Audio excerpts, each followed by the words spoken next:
Hi everyone, in front of me I've got XIAOMI Pad 5 and let me share with you how to turn off running apps on this device.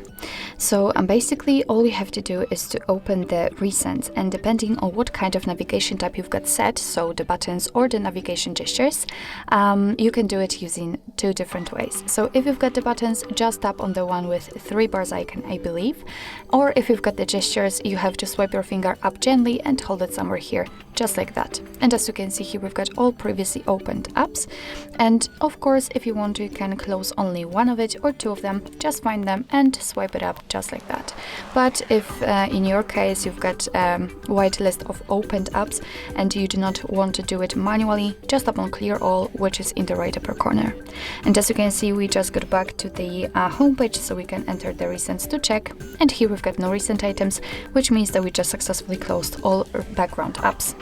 So actually this is it. This is how to turn off running apps in your XIAOMI Pad 5. Thank you so much for watching. I hope that this video was helpful, and if it was, please hit the subscribe button and leave the thumbs up.